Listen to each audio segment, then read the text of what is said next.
You're still here, and you get another chance.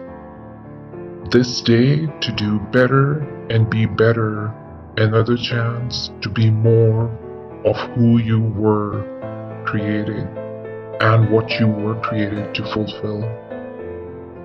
Everyone in this world is capable of living outside the role or beyond the role that they place themselves in. No matter what it is, you're not just a dad, you're not just a banker, you're not just a brother or a son or a convict. It doesn't matter.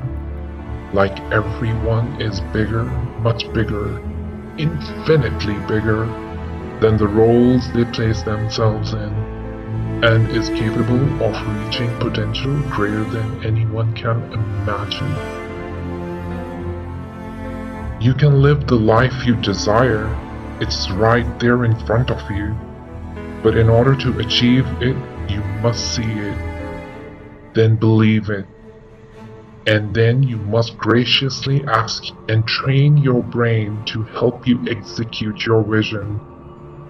So when you start to focus and start deleting distractions from your life, and you start to get seriously invested in doing some one thing staggeringly well, and you practice that one thing over and over, I'm thinking of a term, mundanity.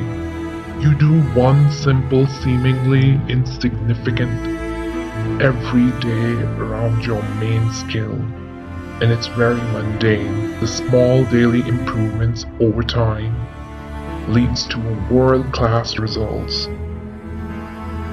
Now hear what happens in your brain. You start to isolate a single narrow circuit around that skill, and that starts to trigger certain type of brain cells known as oligodendrocyte, which then releases myelin. Now myelin is a fatty tissue that starts to wrap around that single narrow circuit, which is related to that main skill that you are practicing.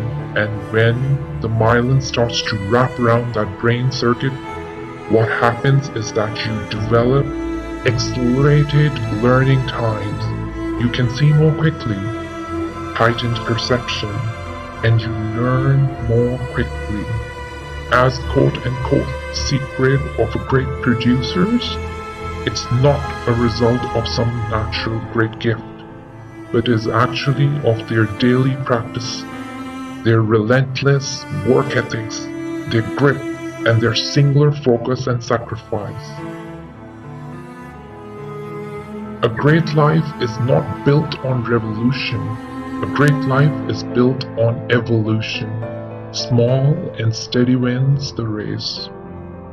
What you do every day is far more important than what you do once every day. I want you to realize and really think about that idea of what you do every day is simply your life in literature. And as you live every single day, so you are crafting your life.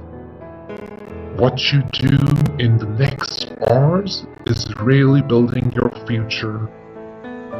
If you can just get every single pocket of 24 hours right as best we humanly can, the rest of the life is going to take care of itself. So small wins matter. The scripture says we will eat fruit of our words. You are planting seeds when you talk, and at some point you are going to eat that fruit. My challenge is to make sure we are planting the right kind of seeds. If you want apples, you want to sow apple seeds. If you want oranges, you can't just plant cactus seeds, poison ivy seeds, mushroom seeds, because you're gonna reap fruit from exactly the same seeds that you have been sowing, in other words.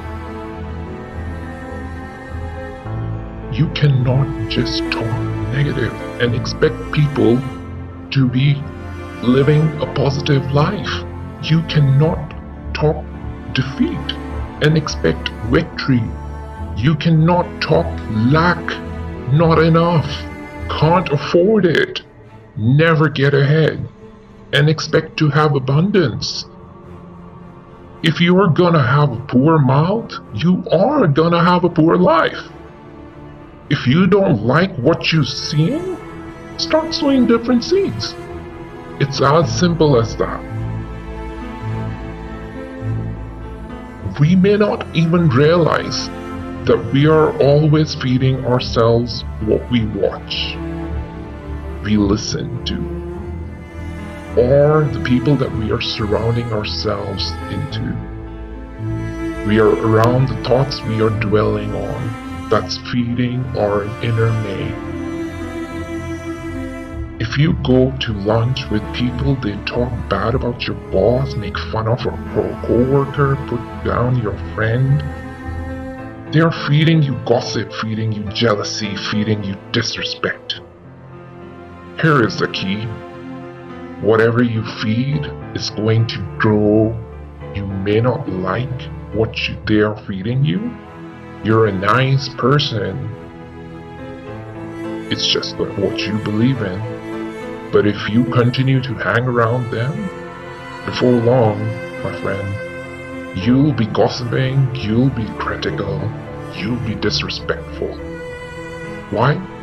Because you kept on feeding the wrong things. If you're always feeding negative thoughts, that'll never get well. I'll never meet a right person. You're feeding doubt, you're feeding mediocrity, feeding fear. If you know exactly what you want to be, you need to spend as much time with the people that are actually that already. You cannot let fear or failure or fear of comparison or fear of judgment from doing what is going to make you great. You cannot succeed without this risk of failure. You cannot have a voice without the risk of silence. You cannot love without the risk of losing anyone. You must go out and take these risks to get ahead in your life. It is time to believe in yourself. Go out, do your thing, and don't let anything or anyone hold you back. This is the time to initiate your dream. Be at Inspired HQ. Believe in you. You should believe in you too.